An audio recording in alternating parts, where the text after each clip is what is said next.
Welcome back to A.C.C. Garage. So today we're working on the Magnum cylinder heads for our budget build 318. We're going to be taking the rocker arms off, removing the springs, taking the valves out, back facing the valves, and then doing some lap work, and then do just kind of a pre-assembly so nothing gets lost until we get our new springs, our new retainers, and we're going to probably be reusing the rockers. I still have to consult with a cam company to figure out what I can do and what I can't do with lift. So here we go. First thing I'm going to do is take off all of the rocker arms. They're 1/2 inch for the bolt heads, but also a 13mm works as well. Just break them all loose. Always make sure to have a baggie, a marker, something like that to stay near or keep near so you don't lose anything.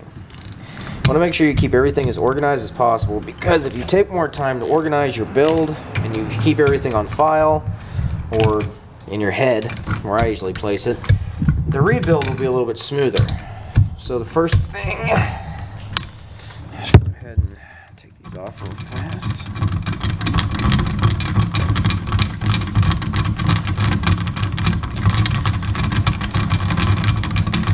If you have an impact after you broke them loose, you can just gently zip these out and make your life a little bit faster and easier. So we got the retainment plate on the bottom that this pivots on, like so. So I want to keep these together as best I can, so I'll place them in the bag just like this.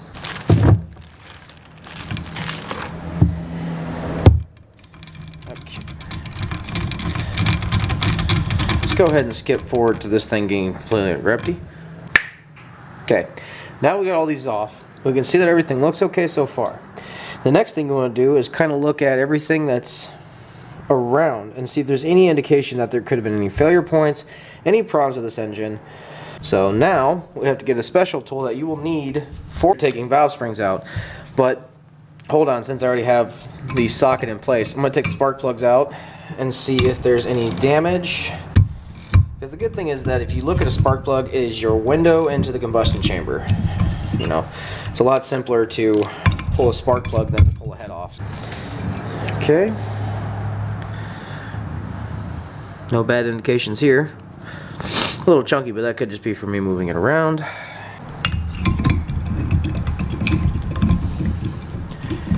A little cruddy once again, but nothing major.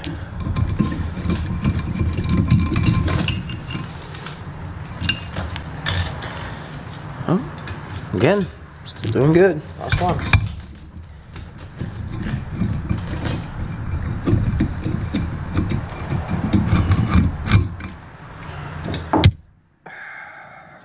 Yep. Engine seemed to be having a healthy life. Valve spring compressor.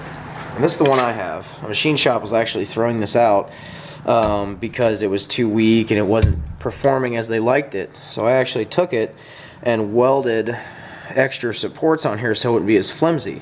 And the thing I thought was pretty cool is that this is not a bad part. This is a Blue Point spring compressor, and it's done me well as many times as I used it. So what you have to do is you set a little crow's foot up right here. You set this up on the retainer top of your spring. And then what you do is you compress it till you're able to access the keepers, which are two little beveled, angled, whatever word you want to use, that go inside of there. So you have to take those out, and then your spring will come out, your valves will come out, and let's go ahead and just do one real quick. Gotta flip this so you can see a little better. Okay. Sorry. So just go ahead, slide this on. Oh, try to get it as straight as possible. Sometimes that is absolutely challenging with this dang thing. There we go. Caution, you can pinch your fingers here. All you need is a little baby screwdriver or scraper or whatever comes accessible. vessel first. And if you have enough tension on it, you can just walk the keepers right out. But you need a little bit more pressure on there to get these little suckers out. And mind your fingers when you're doing this, because there's a lot of pinch points while doing this. So if you value the tips of your fingers, be very careful where you place them. Oh, dang it. Come on. Come here. There you are. Okay. So these are the keepers I was talking about. They form together like so. And they have little itty bitty grooves, if you can see that.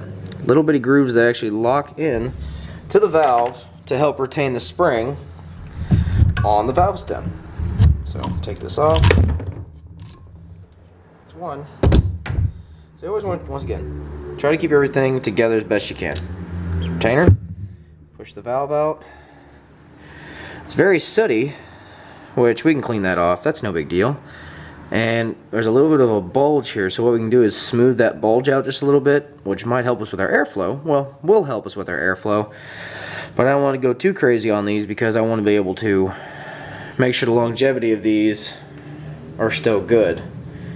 And there's no indications that this valve is bad. So, it's a great start. So I'm going to stop the video right there. Here's what happened. So in the making of this video, we took the heads apart, and it's been a week or so since we've done it. We unfortunately run into some problems, which you'll see in the next clip. So watch the next clip, and I'll see you in a minute.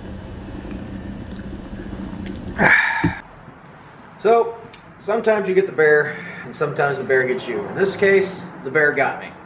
So on this channel, I hopefully will let you figure out things that I figured out on my own, so it saves you time.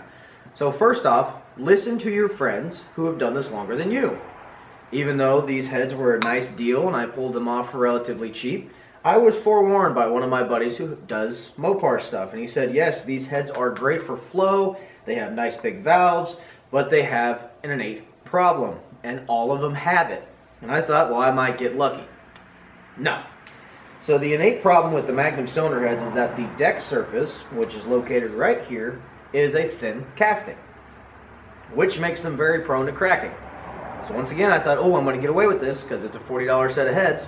So I dropped it off to a local machine shop called 56 Cylinder Head, located near Laurelville. And unfortunately, I got a call from the owner named Randy, really nice guy, and he said, unfortunately, Dave, your heads are cracked in 8 different places, 4 spots on each head. So if we bring the camera over here real quick, I can show you where these cracked at and how bad they are. So, on further speculations, like when this thing was dirty, you couldn't see any cracks. It was nothing. But if you look right here, you can see there's a yellow mark, which indicates there's a crack. I don't know if you can see. You can probably see it better right here. That's the actual mag powder that sends the crack. And that goes all the way over to the other side into the exhaust. And you think, oh, that's a really bad crack. This thing's junk. Well, it's bad when it's in almost every single frickin' combustion chamber. Even the other side's the same way. So now if I had listened to my buddy and heed his warning about these Magnum cylinder heads, I would not have this problem right now.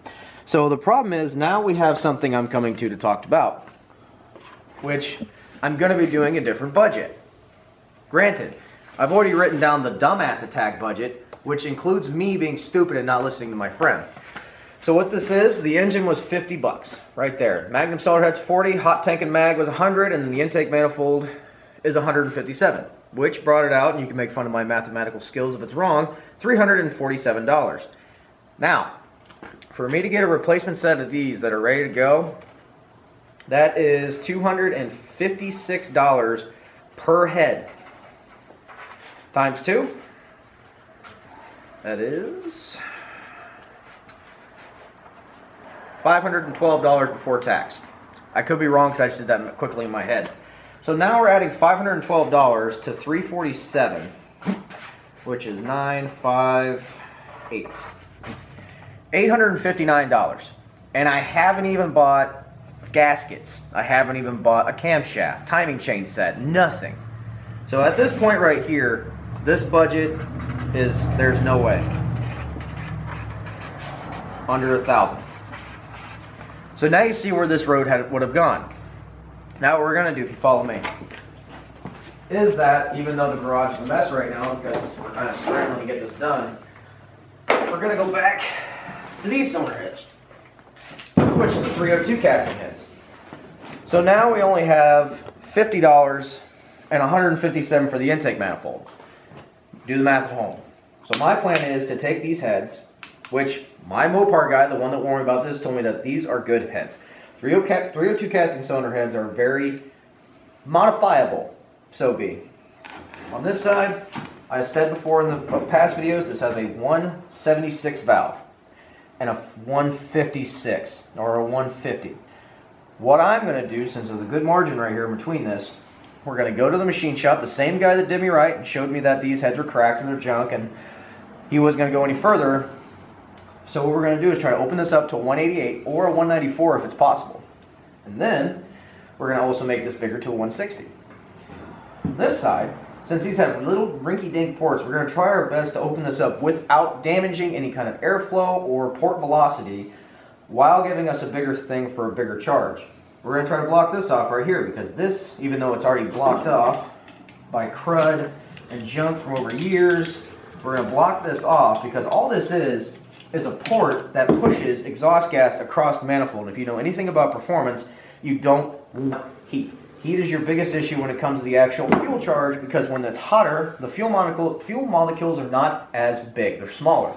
When they're cold, they're bigger, so they can carry more air, which makes it better for running engine. And also, you can run a better compression ratio because you're not making your combustion chamber hotter. Another thing we're going to see if we can do it inside of the budget, because now the budget has changed. We're still going to use the dumbass attack method and write down everything that if I had to do it this way, how far over budget we would be. But with these cylinder heads, we're going to try to see if we can mill down the deck of this, open up the exhaust ports, the intake ports, and also make bigger valves inside of it. The good news is too, we're going to save money by doing this. Because like I said before, so much stuff in the way. Where did I put that? There's I'm not going to dig too deep for them. But we can use most of the factory parts now because we're using the same heads, which were the oil through ones because they have the rocker shaft mounts in them. So that's going to save us money in the long run. I know I've been rambling on and on and on, but this is something that you need to think about if you do have a FUBAR moment inside of your build. The good news is that even though I now have $140 invested in those, technically they can save me $100 if the next time I build a Mopar small block, I can just go buy 3-year warranty cylinder heads for $156 a piece, which will save me time and I don't have to worry about a core head. But other good thing about Randy is that he's actually stated that we can use his Dinkel ball hone at his facility to get the holes done. So we're going to tear these down, and if we're lucky enough, we might be able to let Randy talk to us about what do you think would be good for these heads. So there's not going to be no speed montage. Next time you'll hopefully see us back here with these things nice and cleaned up, or we'll be at Randy's shop. So give us a minute. All right, Randy. Now, you've seen the predicament that we have with the cylinder heads. And unfortunately, we took the 302 heads, and I just got a phone call, hence why I'm making this video before I publish it tomorrow, that the 302 cylinder heads are cracked. So, unfortunately, we're looking for another set of heads. We actually, the magnets were cracked in both, and the 302s were cracked on one. So I'm actually looking for one more cylinder head. That's where we're currently at. So, yeah. Wish us luck, and I just want to tell you everyone that I'm grateful for everyone coming and watching these videos, and I hope you guys continue. The thing I need help from you guys is I need people to let people know that this is going on, and if you like it, to help pass on the word. I'll see you guys in the next video. Actually, I lied. I forgot to say, I'm going to try to do 2 videos a week now to help not have such a lull in between each video. So now, I'll say goodbye.